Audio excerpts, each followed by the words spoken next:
अस्सलामुअलैकुम। वालेकुम सलाम। ਬਾਬਾ ਜੀ ਇਹ ਕੀ ਕੰਮ ਤੁਸੀਂ ਫੜਿਆ ਡੇਲੀ ਤੁਸੀਂ ਤੇ ਕੂੜਾ ਰੱਖ ਜਾਂਦੇ ਹੋ ਕੋਈ ਆਪਣਾ ਖਿਆਲ ਕਰੋ ਤੁਹਾਨੂੰ ਆਪਣੇ ਚਿੱਟੇ ਵਾਲਾਂ ਦਾ ਵੀ ਖਿਆਲ ਨਹੀਂ ਇਹ ਗੱਲ ਨਹੀਂ ਜੀ ਸਾਰੀ ਦੁਨੀਆ ਰੱਖਦੀ ਮੈਂ ਇਕੱਲਾ ਰੱਖਦਾ ਤੁਹਾਡੇ ਤੋਂ ਇਲਾਵਾ ਛਾਪਰ ਕਿਸੇ ਦਾ ਨਹੀਂ ਹੈਗਾ ਬਾਬਾ ਜੀ ਤਾਂ 5-6 ਦਿਨ ਤੋਂ ਵੇਖਣੇ ਤੁਸੀਂ ਇੱਥੇ ਹੀ ਕੂੜਾ ਲਿਆ ਕੇ ਰੱਖਦੇ ਹੋ ਛਾਪਰ ਤੇ ਕਿਹੜਾ ਮੇਰਾ ਨਾਂ ਲਿਖਿਆ ਦਵਾਈ ਤੇ ਤੁਹਾਡਾ ਨਾਂ ਲਿਖਿਆ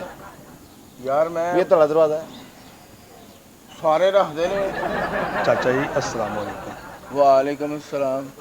देखो तुम साढ़े महल्ले के मोहतबर आदमी जे गुजारिश है मैं किन्ने दिनों देखन दिया सा ए मेरा घर सामने है ठीक है उत्थों मैं खिड़की देखन दिया तुसीं कई दिनों का कूड़ा अपने घर का लिया के ना घर के रख दिंदे ਕੂੜਾ ਹੀ ਰੱਖਦੇ ਕਿਹੜਾ ਰੁਪਈਏ ਰੱਖਦੇ ਆ इत्थे इंसान नहीं रहिंदे ਉਹ ਜੀ ਗੇਟ ਬੰਦ ਹੀ ਰਹਿੰਦਾ ਤੇ ਮੈਂ ਕਿਹਾ ਚਲੋ ਇੱਥੇ ਹੀ ਰੱਖ ਦਈਏ सुबह सुबह गेट बंद ही होना है ना बाबा जी।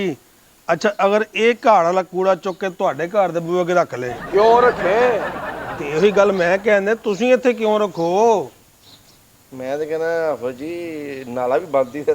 ਨਾਲੇ ਨਾਲ ਬੰਦ ਹੀ नहीं चाचा बूटा समझदार बंदा है ਉਹ ਪਰਾਂ ਚੌਂਕ 'ਚ ਪੁਆਇੰਟ ਬਣਿਆ ਹੈ ਉੱਥੇ ਗੱਡੀ ਆਂਦੀ ਹੈ ਰੋਜ਼ ਆਂਦੀ ਸਵੇਰ 7 ਵਜੇ ਗੱਡੀ ਆਂਦੀ ਹੈ ਤੁਸੀਂ ਕੂੜਾ ਉੱਥੇ ਸੁੱਟਾਇਆ ਕਰੋ ਤੁਸੀਂ ਕੂੜਾ ਆਪਣੇ ਘਰ ਦਾ ਘਰ ਅੱਗੇ ਸੁੱਟ ਜਾਂਦੇ ਜੇ। ਦੇਖੋ ਮੇਰੀ ਗੱਲ ਸੁਣੋ ਅਸੀਂ ਮੁਸਲਮਾਨ ਹਾਂ ਨਾ ਜੀ ਬਿਲਕੁਲ ਅਲਹਮਦੁਲਿਲਾ ਹਾਂਜੀ ਅਲਹਮਦੁਲਿਲਾ ਜੀ ਸਾਡੇ ਪਿਆਰੇ ਨਬੀ ਸੱਲੱਲਾਹੁ ਅਲੈहि ਵਸੱਲਮ ਨੇ ਇਰਸ਼ਾਦ ਫਰਮਾਇਆ ਕਿ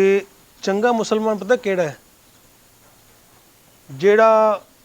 ਦੂਜੇ ਵਾਸਤੇ ਵੀ ਉਹ ਹੀ ਪਸੰਦ ਕਰੇ ਜੋ ਆਪਣੇ ਵਾਸਤੇ ਪਸੰਦ ਕਰਦਾ ਹੈ। ਹਾਂਜੀ ਹਾਂਜੀ ਇੰਝ ਹੀ ਹੈ ਜੀ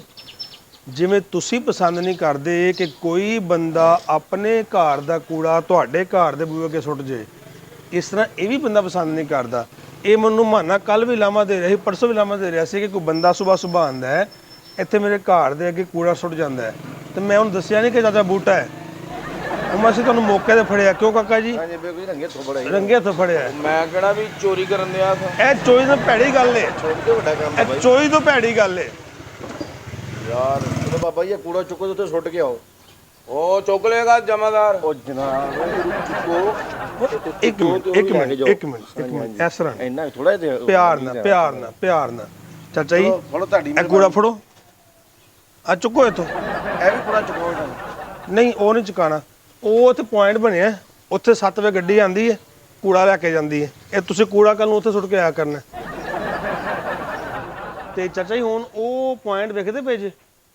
ਉਹ ਗਲੀ ਦੀ ਨੁੱਕਰ ਉੱਥੇ ਪੁਆਇੰਟ ਬਣਿਆ ਕੂੜੇ ਵਾਲਾ ਉੱਥੇ ਕੂੜਾ ਸੁੱਟ ਕੇ ਆਓ ਜਾ ਕੇ। ਮੇਰੇ ਚਲੇ ਜਾਓਗੇ ਤੁਹਾਨੂੰ ਛੱਡ ਕੇ ਆਈਏ ਅਸੀਂ ਸਾਰੇ ਸ਼ਹਿਰੀ ਥੋੜੀ ਜ਼ਿੰਮੇਵਾਰੀ ਦਾ ਮੁਜ਼ਾਹਰਾ ਕਰੀਏ ਨਾ ਹਾਂਜੀ ਹਾਂਜੀ ਸਾਡਾ ਮੁਲਕ ਤਰੱਕੀ ਕਰ ਸਕਦਾ ਸਾਫ਼ ਸੁਥਰਾ ਰਹਿ ਸਕਦਾ ਹੈ ਅਸੀਂ ਇੱਕ ਦੂਜੇ ਦਾ ਅਹਿਸਾਸ ਕਰਦੇ ਨਹੀਂ। ਬੜੀ ਕੋੜ ਲੱਗੀ ਚਾਚੇ ਬੂਟੇ ਨੂੰ ਅੱਜ ਦੱਸ ਯਾਰ ਆਪਣੇ ਘਰ ਦਾ सारी नींद खराब करती।